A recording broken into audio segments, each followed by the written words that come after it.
Mis hermanos, hoy reflexionamos con la lectura del Santo Evangelio según San Marcos en su capítulo 7, en los versos del 1 al 13. En aquel tiempo se reunieron junto a Jesús los fariseos y algunos escribas venidos de Jerusalén, y vieron que algunos discípulos comían con manos impuras, es decir, sin lavarse las manos.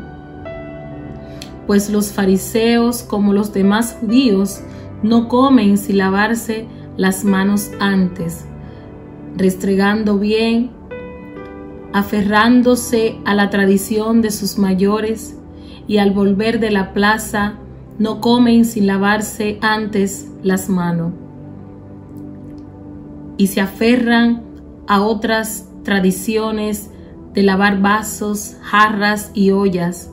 Y los fariseos y los escribas le preguntaron: ¿por qué no caminan tus discípulos según las tradiciones de los mayores y comen pan con manos impuras? Jesús le contestó: bien profetizó Isaías de vosotros, hipócritas, como está escrito: este pueblo me honra con los labios, pero su corazón está lejos de mí.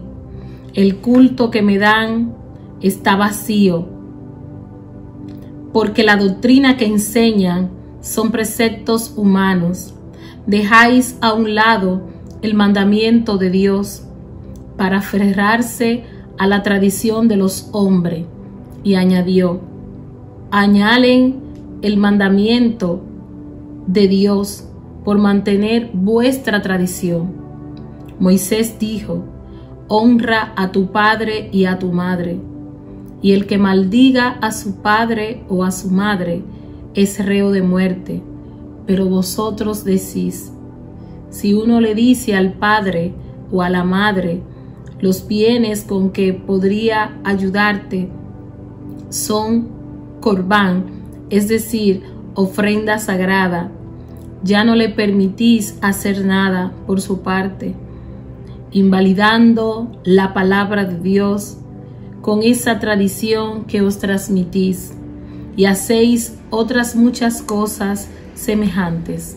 Hermanos y hermanas, esto es palabra de Dios. En este Santo Evangelio, el evangelista San Marcos nos introduce refiriéndose a las leyes y costumbres de la tradición del pueblo de Israel.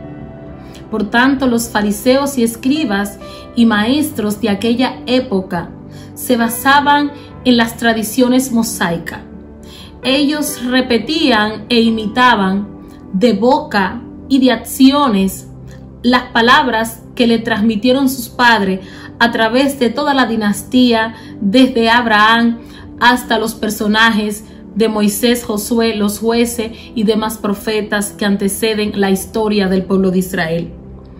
Pero ellos, al referirse a Jesús, intentaban era cuestionar el liderazgo de Jesús, buscando las artimañas, las intrigas y debilidades humanas que cometían los discípulos y seguidores de Cristo, los cuales, por no tener ese afán de cumplir leyes humanas, sino que estaban centrados en observar y escuchar la manera de cómo Jesús les enseñaba.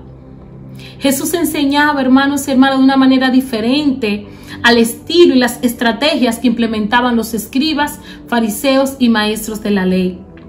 Jesucristo no se basaba en una repetición de una ley. Jesucristo se basó en la enseñanza del amor. Jesucristo les advertía y les hacía entender de que el reino de Dios estaba dentro de ellos. Jesucristo pasó por toda Judea, Galilea y por todas las comarcas próximas a Jerusalén haciendo el bien. Y esta era la ley que él enseñaba, la ley del amor, que al ver un enfermo se detenía y lo sanaba, la ley del amor que al ver los hambrientos miraba al cielo, daba gracias al Padre y multiplicaba los panes. Los fariseos hacían énfasis en que sus padres y los profetas les hablaban que había que dar continuidad al cumplimiento de la ley. Pero Jesucristo les recuerda que son unos hipócritas, porque lo lavan de labios hacia afuera, pero desde dentro, desde su corazón, están vacíos y su culto no tiene sentido.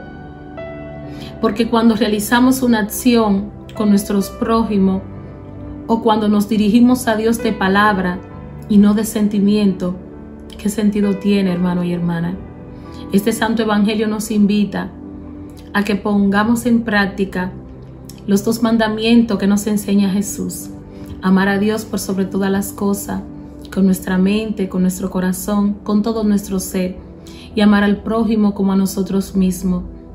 Haciendo esto tal cual el Señor nos invita, el mal será detenido de la tierra. Y llevando a la práctica este mandato de fe, vamos a testificar que nuestro Dios es un Dios grande, es un Dios de misericordia. Y me encanta cuando Jesús, cuestionando a los discípulos, les dice: pero honra a tu padre y a tu madre y deja de maldecir a tu hermano. Jesús les sigue enfrentando con la misma palabra, pero ellos entienden que Él está haciendo una invalidez de la ley, porque ellos están centrados en las leyes judías, en las leyes y tradiciones de los hombres. Pero el Mesías vino a abolir la ley y a sustentarla en el amor del Padre. Bendiciones. Padre.